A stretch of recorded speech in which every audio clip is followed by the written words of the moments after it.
Ici RSL.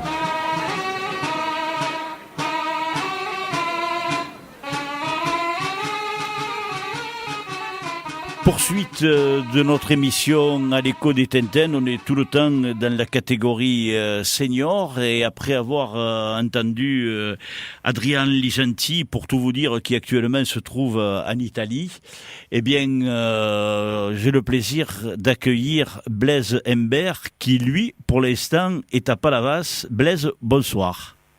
Bonsoir Jacques. Bonsoir Blaise. Bonsoir. Tout d'abord, félicitations. Et félicitations à double titre pour ta finale donc au Pavois d'Or, et puis aussi pour ta victoire obtenue à Palavas, victoire partagée conjointement avec ton coéquipier Jérôme Barthaud. C'est ça. Ouais. Donc cette année, Blaise, je serais tenté de dire que tu flambes. Eh bien écoute, on va pas se mentir, pour l'instant tout va bien. C'est le début, bon c'est vrai qu'il faut pas faire de plan sur la comète, c'est le début de la saison, mais c'est vrai que dans l'ensemble, on n'a pas à se plaindre pour l'instant. En plus, les Palavasiens, vous êtes en forme, hein, parce que il y a pas que dans la catégorie senior, mais dans toutes les catégories, vous marchez bien.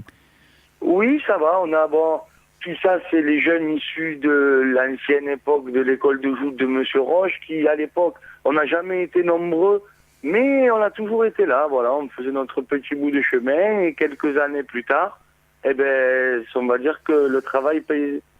Oui. Blaise, il y a une chose qui est quand même surprenante, et même très surprenante cette année. Alors, il est vrai qu'il y a Michael Wolf qui domine votre catégorie, comme c'est pas permis de le dire. Mais après, on s'attendait à ce qu'il se tire la bourre avec Léo Cos. Et en fin de compte, Léo totalise aujourd'hui le même nombre de points que toi. Tu le savais ? Oui, à 38, je crois, si je ne dis pas de bêtises. C'est ça. Vous êtes quatrième. Alors, bon, il n'y a pas d'ex-aequo, mais dans les joutes, mais bon, vous totalisez tous les deux 38 points. Vous êtes un point derrière Jean-Baptiste Valette, qui lui en a 39. Et encore un point derrière ton coéquipier Jérôme Barthaud, qui lui en a 40. Oui. Donc là, vous êtes quatre jouteurs véritablement très regroupés.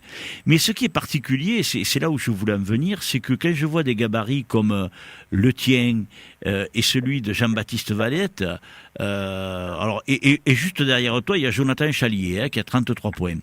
Quand je vois des garçons comme ça, on l'a évoqué tout à l'heure avec Adrian Lisanti, vous faites figure, excusez-moi l'expression, mais vous faites figure d'anguilou par rapport aux autres. Hein.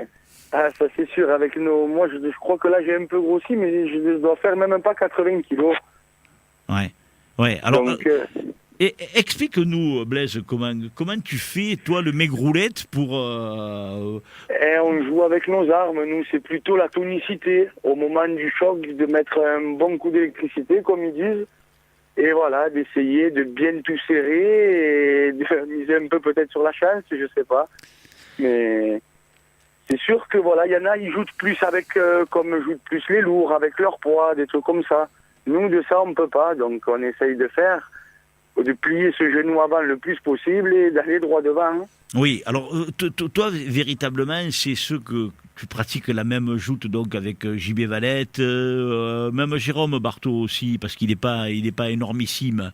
Mais il est vrai que vous pratiquez une joute basée sur la tonicité, comme tu le dis, et surtout sur le coup de rein et sur une lance qui est vous êtes des fines lances, hein.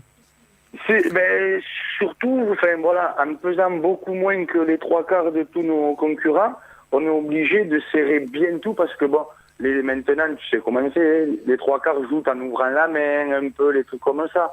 Et le problème de ça, c'est que si nous, on veut faire ça contre ceux qui, on leur rend des 40 et 50 kilos, on n'a aucune chance. Ah ouais. Si, vous avez une chance de vous baigner. Voilà, mais ça par contre, on a l'habitude. Blaise, ton amour pour les joutes, il est venu comment ? Ouais, ben, j'ai grandi dedans. Je faisais des joutes. Je savais pas encore nager, qui nous faisait jouter avec des gilets de sauvetage à Palavas, avec des gens sur les tintaines avec nous. Et dès qu'on tombait dans l'eau, ils sautaient avec nous. J'ai baigné dedans. C'est vrai que mon père ne joutait pas. Oui. Mais mon grand-père a joué un petit peu, enfin, à Palavas. Et voilà, on a baigné dedans depuis tout petit. Mais et qui c'est qui t'a amené aux joutes alors? C'est ton papa? Mon père, ma mère. Enfin, c'est comme les trois quarts des petits jeunes de chez nous, on n'est pas obligés, mais ça fait partie des coutumes, on va dire. Donc, on démarrait aux joutes. Et d'autres s'arrêtent et continuent. Moi, j'ai commencé avec Anthony Salvador. Je ne sais pas si tu te rappelles. Bien sûr, oui. Ben voilà, on est les deux premiers à avoir commencé. Je te dis, on ne savait même pas nager, qui nous faisait jouter déjà. C'est super, c'est extraordinaire. Hein. En plus, moi, ce qui me fait plaisir, c'est que quand je vois votre groupe palavasien, bon, je parle dans la catégorie senior là, hein, parce que bon, le groupe palavasien, il est énorme, hein, parce que vous êtes véritablement une société, hein, parce que tout le monde s'entend bien, des lourds jusqu'aux juniors et tout. Mais dans votre groupe de seniors, on sent véritablement que vous êtes tous en osmose là. Hein. Ben déjà, Jérôme Bartou, on doit se connaître depuis qu'on a 3 ans, 4 ans. On a été à l'école ensemble, on a joué au foot ensemble. Maintenant, depuis plus jeune, on fait les joutes ensemble. Il y a mon cousin aussi, Mathieu Fiorenzano, qui est notre encadreur. C'est la famille, c'est mon cousin. Voilà, c'est une grande famille en fait. Et je pense que c'est ça un peu l'esprit des joutes. Ouais. Et puis moi, ce que je trouve très plaisant, c'est qu'il y a votre groupe palavasien, mais dans cette catégorie senior, moi je crois qu'on peut dire qu'il y a un groupe de seniors, parce que ça va bien au-delà du groupe palavasien. Hein. Moi je vois. Puisque bon, j'ai la chance de pouvoir voir un maximum de tournois ou d'essayer d'assister à un maximum de tournois, je vois que entre jouteurs de cette catégorie-là, il y a une véritable union, une communion même. Eh oui, c'est ça. Déjà, ça fait partie que, par exemple, je vois un petit jeune comme Adrien Nizamchi, toute la vie, on a joué ensemble, que ce soit en école de joute, que ce soit pour plus tard. Donc tout ça fait qu'on s'est connus à 7, 8 ans. Maintenant qu'on en a 25, ça fait peut-être 10, 15 ans qu'on joue ensemble. Et voilà, au fur et à mesure de tous les étés se retrouver, de partager des petits moments quand il y en a un qui gagne un tournoi. Ça fait que voilà, il y a une bonne ambiance et honnêtement, cette année, c'est une des premières années où je vois une osmose un peu entre tout le monde. Après, on est chacun de notre coin, c'est sûr. Mais par exemple, il peut arriver qu'il y ait des coups litigieux, et bien même qu'il n'est pas du même club que nous, on va pas dire des choses, on va tous rester bien parce que voilà, on est tous des copains. Ouais, c'est vrai que c'est génial. Puis bon, je vais parler à titre personnel. Moi, j'ai vu mon fils, puisqu'il joue dans la même catégorie que toi, se qualifier pour la revanche. Et puis, il a passé tout l'après-midi avec vous. Et bon, après, c'est ce que je t'expliquais. Regarde, Nicolas, je dois le connaître pareil depuis que j'ai 5-6 ans. Oui. Donc la vie fait que, on est tous restés en bon contact et je pense que c'est le mieux. Parce que quand on voit ça, ça fait plaisir. On va à 7, parce que nous, on n'est pas beaucoup de seniors à ajouter à l'extérieur. On est 3 généralement. Jérôme Barthaud, Olivier Chanu et moi. Donc bon, ce serait embêtant de rester dans notre coin que tous les 3. Ça permet que tout le monde se mélange à tout le monde. Et voilà, ça fait une bonne ambiance.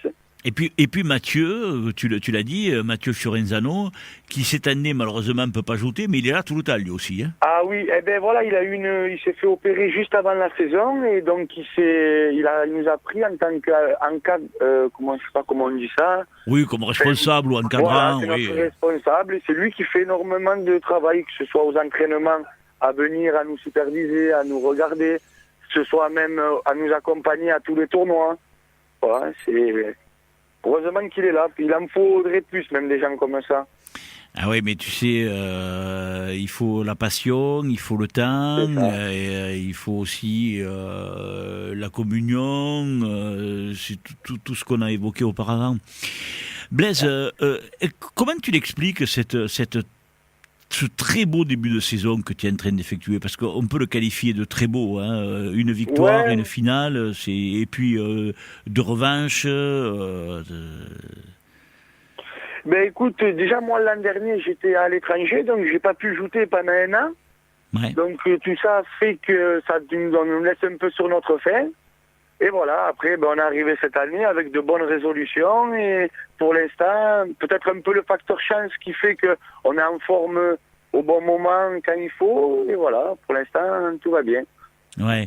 Alors ce week-end, il n'y aura qu'un seul tournoi qui aura lieu à Frontignan samedi prochain. Pareil, vous allez arriver votre trio là. En plus, bon, les Frontignanais ont prévu un petit repas au moment de midi. Vous allez descendre avant pour participer. Eh ben tout dépend parce que je sais que comme Jérôme travaille de nuit, Oui. parce que lui il travaille toute la nuit, moi je travaille la soirée au restaurant, mais lui il travaille de nuit suivant l'heure qu'il se réveille. Et même Olivier Chanu, pareil, Oui. il travaille de nuit. Donc si il se réveille un peu tôt, on ira manger, sinon on ira au moment du tournoi. Hein. Et oui, alors c'est vrai que Jérôme travaille de nuit, ça a été une galère parce que lorsque vous avez gagné, bon, on n'a pas pu l'avoir parce qu'il était déjà parti. Et là, on a pris nos dispositions lorsqu'il a fait second au pêcheur. Et lui aussi a pris ses dispositions parce qu'il a fait garder son petit Raphaël. Ça a été un peu... Eh oui, en plus nous sommes tous les deux de nouveaux papas, alors bon, c'est une nouvelle vie qui démarre. Exactement. Alors, lui, il a un petit garçon qui s'appelle Raphaël, et toi? Une petite fille qui s'appelle Amaya. D'accord. Et elle a quel âge, ta petite? Elle a 1 mois et demi. Oh là là, c'est vraiment le vrai bébé, elle. Ah ouais.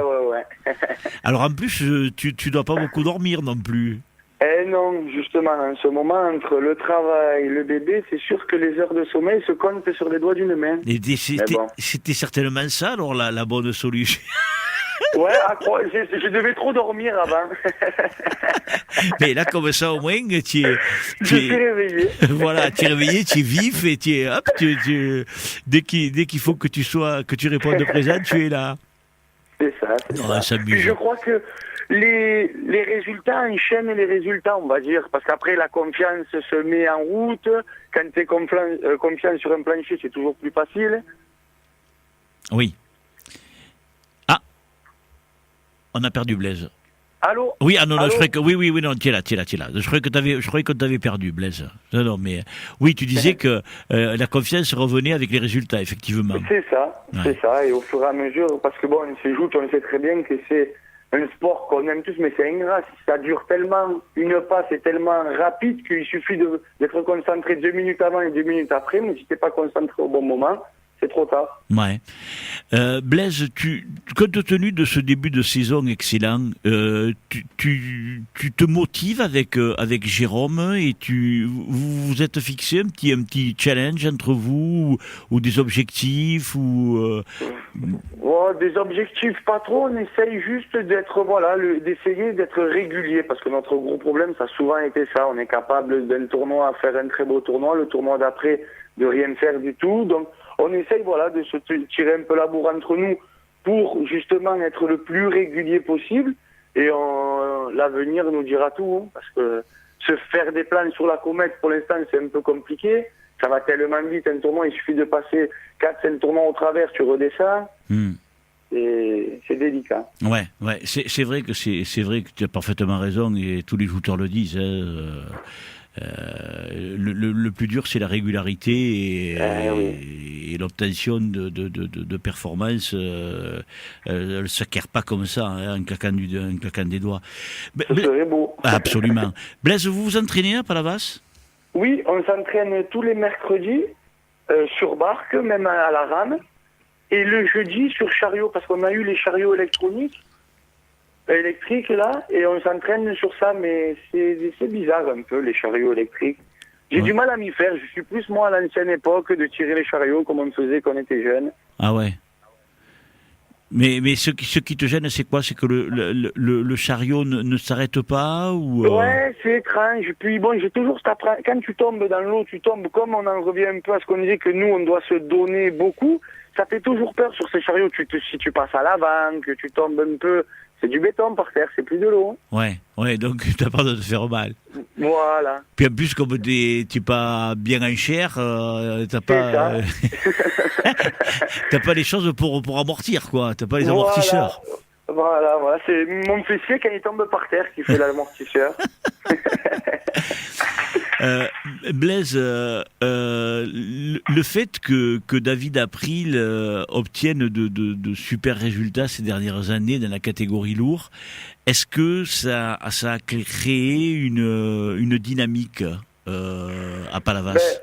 Déjà, ce qui a d'énorme pour nous, c'est que c'est un champion, et on peut dire, les joutes, il les connaît, ce garçon, donc il peut nous apporter beaucoup de conseils sur comment se placer, comment faire peut-être autre chose. Mais ce qui est aussi, à contresens, beaucoup à Palavas maintenant veulent s'identifier à lui et sa façon de jouter. Il est le seul à jouter comme il joue et personne ne pourra le refaire. Ouais. Donc bon, c'est à double tranchant. Mais je vois pour nous... Vas-y.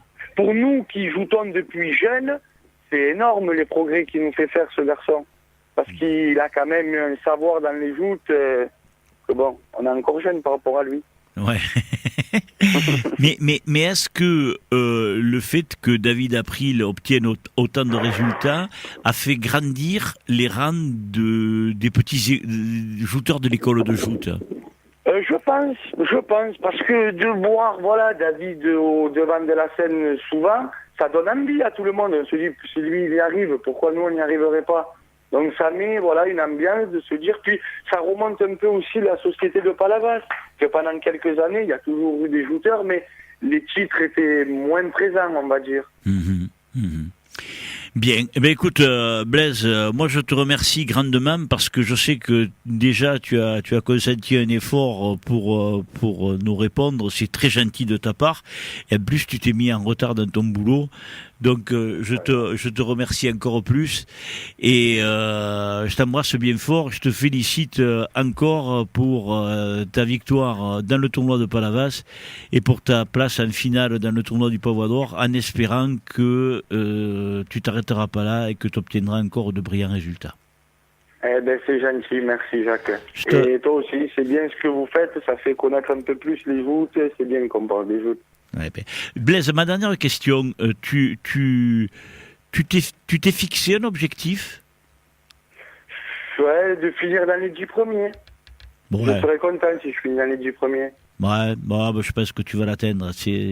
Faudra que tu sois un peu plus ambitieux, Blaise, parce que dans les 10 premiers, tu vas y arriver à le faire. Que Dieu t'entende déjà. Je t'embrasse, je te remercie. Allez, je te rends à ta petite fille et à ton travail pour tout à l'heure. Merci beaucoup. Merci. Au revoir, bonne soirée. Merci.